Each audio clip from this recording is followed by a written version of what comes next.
Mungkin gak banyak orang tahu, tapi sekarang di detik video ini dibuat di bulan Juli, hampir semua negara di seluruh dunia sedang mempersiapkan satu sistem finansial terbaru yang menurut gua ini bakal sangat distopia. Sistem baru ini bernama CBDC atau kepanjangannya Central Bank Digital Currency, atau dalam bahasa Indonesianya adalah mata uang digital bank sentral. Ini adalah teknologi yang dicomot dari cryptocurrency, yaitu teknologi blockchain. Di video ini gue akan ceritain ke kalian dengan cara yang cukup sederhana, apa itu blockchain. Nanti gue bakal langsung praktekin aja di depan kalian, supaya kalian yang nggak ngerti cara kerja Bitcoin atau kripto lainnya bisa paham intisari dari apa itu teknologi blockchain. Dan dengan kalian paham apa itu blockchain dan cara kerjanya, kalian akan paham kenapa CBDC bisa sangat invasif ke kehidupan kita. Tapi disclaimer, semua info yang gue sajikan di sini adalah hasil riset pribadi. So, jangan langsung dipercaya, tapi selalu verifikasi. So, grab your seblak and let's talk about it.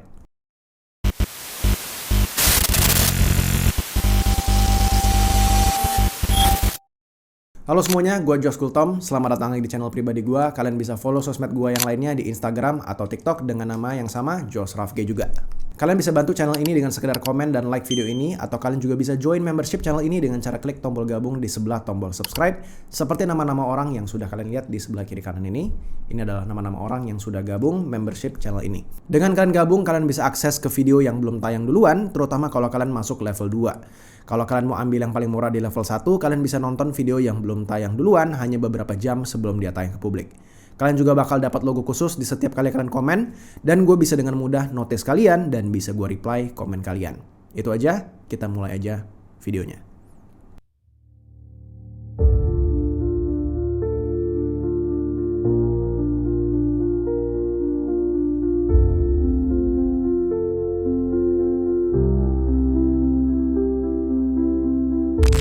Central Bank Digital Currency.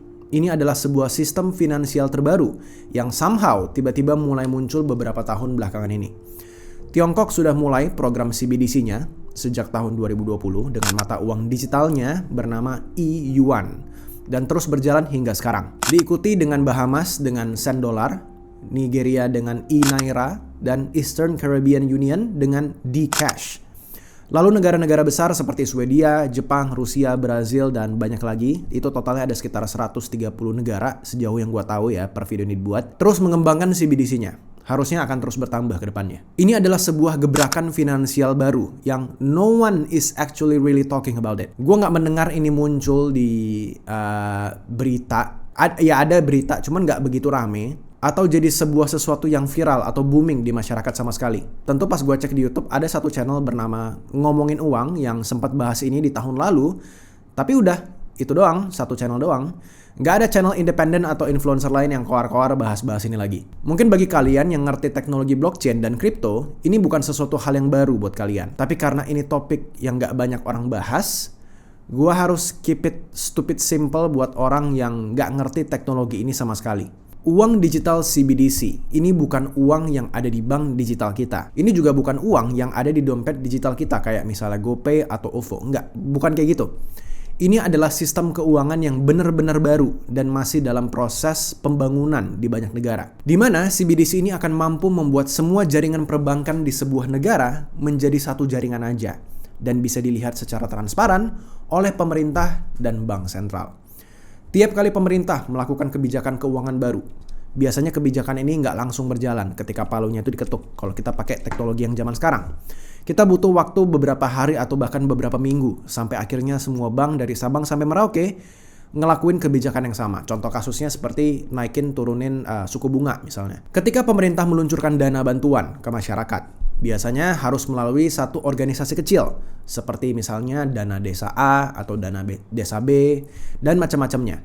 Jadi ada perantara di tengah-tengahnya, sehingga karena ada perantara ini, korupsi itu sangat mungkin terjadi kalau orangnya nggak jujur. Ini semua bisa diatasi dengan CBDC, di mana bank sentral bisa langsung kirimin duit langsung otomatis ke rekening masyarakat yang membutuhkan.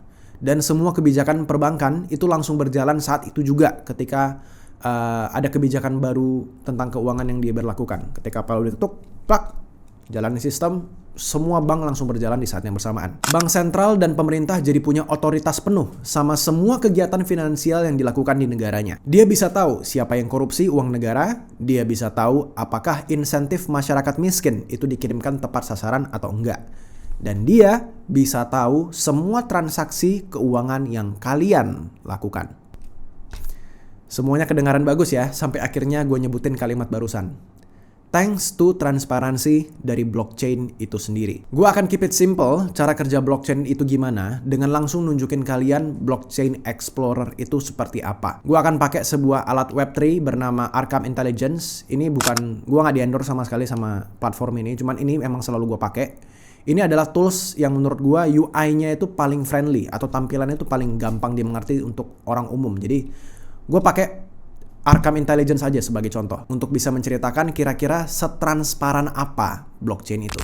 Oke, ini adalah platform.arkhamintelligence.com. Ini adalah tempat di mana kita semua bisa ngelihat semua transaksi yang terjadi di seluruh dunia di blockchain tertentu seperti Bitcoin dan Ethereum. Jadi contoh, kita bisa ngelihat nih, search for people, funds, exchanges, and ENS. Contoh, gue cari namanya di sini aja deh. Justin Bieber, contoh gitu. Kebetulan dompetnya Justin Bieber salah satunya udah kedaftar, jadi kita bisa lihat. Jadi kita bisa lihat di sini, ini wallet isi dompetnya ada $393.000 dan ini isi kriptonya. Dan kita hebatnya adalah kita bisa ngelihat history balance-nya dari dompet Justin Bieber ini. Terus kita juga bisa lihat transaksi apa saja yang pernah terjadi di dalam dompetnya ini. Contoh ini, 1 month ago ada yang pernah kirimin satu token namanya Mickey sebanyak 150.000 dengan harga $59 gitu ke dalam dompetnya Justin Bieber. Nah ini dompet-dompet ini kalau sekarang ini kan nggak kelihatan nih nama-namanya, cuman kode-kode angka dan huruf doang. Kalau di CBDC ini semua bakal kelihatan. Contoh misalnya ini Brad Pitt to Justin Bieber, atau misalnya dari siapa Gita Gutawa ke Justin Bieber, contoh gitu. Kalau misalnya kita klik ini, kita juga bisa lihat apa saja yang terjadi di dalam dompet ini. Di dalam dompetnya Brad Pitt ini, contoh namanya Brad Pitt. Kita bisa ngeliat apa saja transaksi yang pernah terjadi sepanjang dompet ini pernah hidup. Jadi kalian bayangin, kalau kita berpindah ke CBDC, semua transaksi yang terjadi itu bisa diakses sama bank sentral yang sebelumnya tidak bisa diakses seperti ini. Oke, kira-kira seperti itu. Harusnya kalian nontonin gue menjelaskan gimana masyarakat luas bisa buka satu platform dan ngecek isi dompet semua orang, ya, dan ngelihat aktivitas dompet orang-orang itu. Asalkan alamat dompet kalian itu terdaftar di Arkham Intelligence atau kalian tahu alamat dompet orang yang kalian mau mata-matai. Nah, CBDC ini itu juga sama. Sentral bank dan pemerintah bisa memantau apakah ada aktivitas misterius atau apapun yang aneh dari transaksi semua masyarakat di negaranya masing-masing. But there is a big difference. Ada perbedaan yang sangat besar antara blockchain CBDC sama blockchain kripto yang kalian sering dengar kayak misalnya Solana, Bitcoin, atau Ethereum, atau jaringan blockchain kripto yang kalian pernah dengar, atau bahkan Arkham Intelligence tadi. Kripto pada umumnya itu semuanya jaringannya adalah blockchain publik yang semua orang itu bisa lihat. Selama kalian tahu alamat dompet seseorang, kalian bisa lihat aktivitas yang dia lakuin di sana. Dan semua transaksi di jaringan blockchain yang beneran decentralized seperti Bitcoin, itu nggak ada transaksi yang bisa di-cancel atau digerakin oleh entitas lain, kecuali pemilik dompet itu sendiri. Jadi kalau misal kalian kirim uang, sudah terlanjur, kalian nggak bisa tarik balik. Kalian nggak bisa telepon CS gitu. Kayak, halo CS Bitcoin. Bitcoin nggak punya CS. Jadi sekali transaksi sudah berlangsung, ya sudah. Kalian nggak bisa ngapa-ngapain. Kalian harus punya akses dompet ke rekening yang kalian kirim untuk bisa mengendalikan uang yang kalian kirim barusan. Kalau CBDC, gue jamin 100% ini nggak mungkin public blockchain kayak Arkham Intelligence tadi, yang semua orang bisa lihat. Tapi private blockchain, yang dimana cuman bank sentral dan institusi pemerintah yang bisa ngelihat. Seperti misalnya pajak, menteri keuangan, dan sebagainya. Gue nggak tahu lah kira-kira nanti siapa yang bisa lihat. Intinya yang pasti orang yang berkepentingan di pemerintah yang bisa akses private blockchain ini. Jadi korupsi bisa saja tetap terjadi, dan pemerintah yang berkepentingan bisa pura-pura nggak lihat sebenarnya. Sementara rakyat tidak bisa audit. Kenapa CBDC ini nggak public blockchain aja? Supaya masyarakat bisa audit kegiatan dari pemerintah. Menurut gue ini sangat mustahil, dan kalau CBDC ini beneran berjalan, gue juga nggak mau dia jadi public blockchain ya. Gue maunya dia private aja. Karena kalau dia public blockchain, ntar kita semua nggak ada privasi sama sekali. Semua orang bisa lihat isi dompet orang lain gitu. Itu bakal jadi dunia yang sangat aneh menurut gue. Nah, bedanya lagi, CBDC ini berbeda seperti jaringan desentral, yang dimana ketika sebuah transaksi sudah terjadi, dia nggak akan bisa dibatalkan. Di CBDC, ini sangat bisa dilakukan, karena jaringannya terpusat cuman ke satu tempat, yaitu bank sentral. Bank sentral punya kuasa untuk mengatur isi rekening kalian. Dan kuasa ini yang membuat teknologi CBDC apabila beneran dijalankan, menjadi sebuah teknologi yang sangat distopia. Gue saranin kalian habis ini nonton full satu film pendek dari series Netflix yang judulnya itu Black Mirror. Kalian nonton yang season 3 episode 1, itu judulnya Nosedive. A very very dystopian world di film itu. Dimana di dunianya itu, kalau lu bikin orang sekitarmu gak nyaman, social score-mu itu bisa turun. Social score-mu rendah, lu gak bisa ngapa-ngapain. Lu gak bisa naik pesawat, lu gak bisa naik bus, lu gak bisa makan di kafe, lu gak bisa ngelakuin kegiatan-kegiatan normal lainnya. Gue bukan bilang dunia kita di masa depan akan seperti itu ya dalam waktu dekat. But damn, CBDC itu step paling pertama menurut gue. Kalian coba bayangin, kalian lupa bayar pajak ya, lalu tiba-tiba kalian gak bisa transaksi di supermarket misalnya. Kalian tiba-tiba gak bisa bayar uang sekolah anak kalian gak bisa naik pesawat. Bayangin sebuah CBDC ini tuh berlaku di bawah kepemimpinan yang diktator, dengan embel-embel negara demokrasi. Dan di sini gue bukan ngomongin negara kita ya, kita bukan ngomongin Indonesia yang kita cintai dan aman, tentram, damai ini ya guys. Enggak, gue nggak ngomongin itu. CBDC ini berlaku di semua negara. Kalau kalian macam-macam ya, kalian demo gitu ke sebuah negara, nama dan wajah kalian kedeteksi, kalian nggak bisa lagi belanja gara-gara rekening kalian itu diblokir sama negara. Nggak akan ada lagi kebebasan berpendapat, nggak akan ada lagi yang namanya demokrasi, nggak akan ada lagi yang namanya mengkritik pemimpin negara. Semuanya itu akan tunduk ya, karena mereka takut rekening atau kekayaan mereka itu akan diblokir sama negara, atau mereka nggak bisa bertransaksi kayak misalnya beli tiket pesawat atau naik kereta api lagi. Dan menurut gue ya, gue nggak tahu ini benar atau salah, tapi secara teori harusnya bank swasta juga bahkan nggak bisa ngapa-ngapain. Dia mau ngebela nasabahnya pun nggak bisa, karena yang mencet tombol gitu itu langsung dari bank sentral. CBDC ini bisa jadi sebuah hal yang bagus kalau pemerintah dan politiknya bagus. Kalau enggak, we will live in a very dystopian world. Apakah CBDC ada di Indonesia? Ada. Namanya Project Garuda. Kalian search aja di Google, itu pasti keluar. Nomor 1 pasti keluar. Kita sekarang lagi di masa uji coba, dan deadline semua negara itu akan ada di akhir tahun 2024. Jadi harusnya kalau emang ini beneran dijalanin, CBDC akan ramai di tahun 2025. Kalian catat tanggalnya ya, tahun 2025. Apakah menurut gua Indonesia bisa tidak menggunakan CBDC? Oh yes, bisa. Tapi kita akan jadi sangat susah melakukan international trade sama negara-negara besar, di mana mayoritas negara semuanya bergerak menuju CBDC. Emang ada enaknya kalau kita pakai CBDC, selain yang tadi gue mention di awal video, ada. Kita jadi bisa transfer uang ke luar negeri dengan lebih murah dan lebih cepat, misalnya. Transfer antara bank itu bisa jadi gratis tanpa uang admin.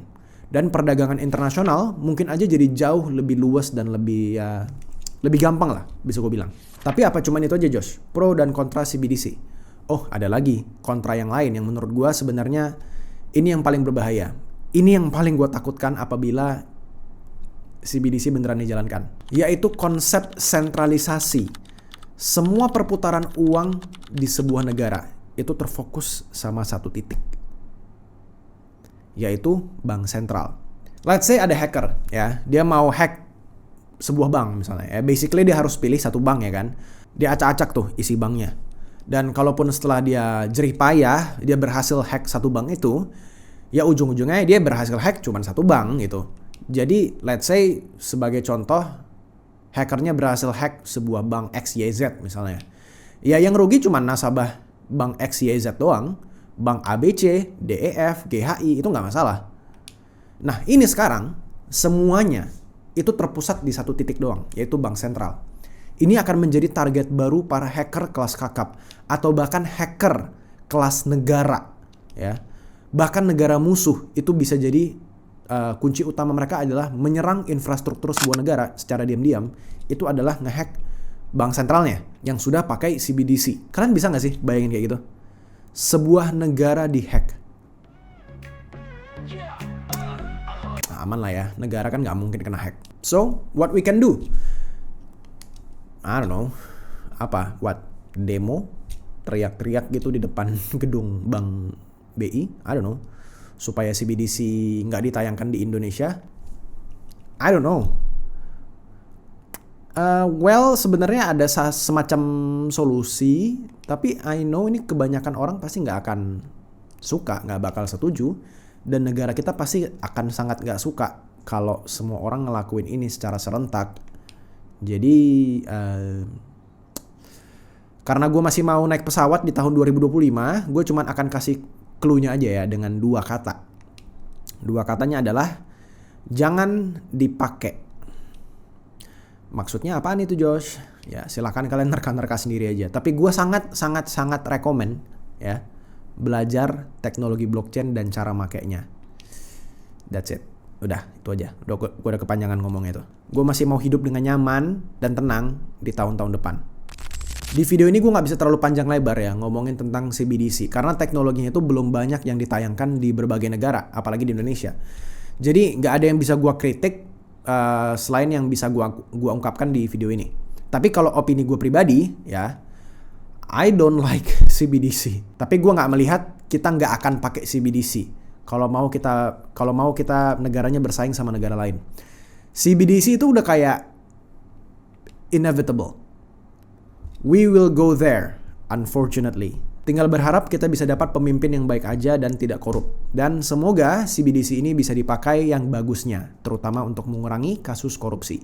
Karena menurut gua itu adalah salah satu aspek paling bagus dari CBDC menurut gua. Yang penting, yang korupsi itu nggak kong kali kong sama bank sentral. Kayaknya nggak mungkin ya begitu ya, kong kali kong sama bank sentral. Harusnya nggak ada lah. Kalau kalian mau nonton tentang apakah Bitcoin itu adalah sebuah scam atau bukan, kalian bisa nonton video gue sebelumnya di sini. Atau gue juga bisa rekomen kalian nonton cerita gue yang bener-bener segmen yang berbeda, bener-bener pure entertainment atau dalam tanda kutip halu. Ya, kalian bisa nonton video yang ini. Oke, itu aja. See you guys in the next video. Bye-bye.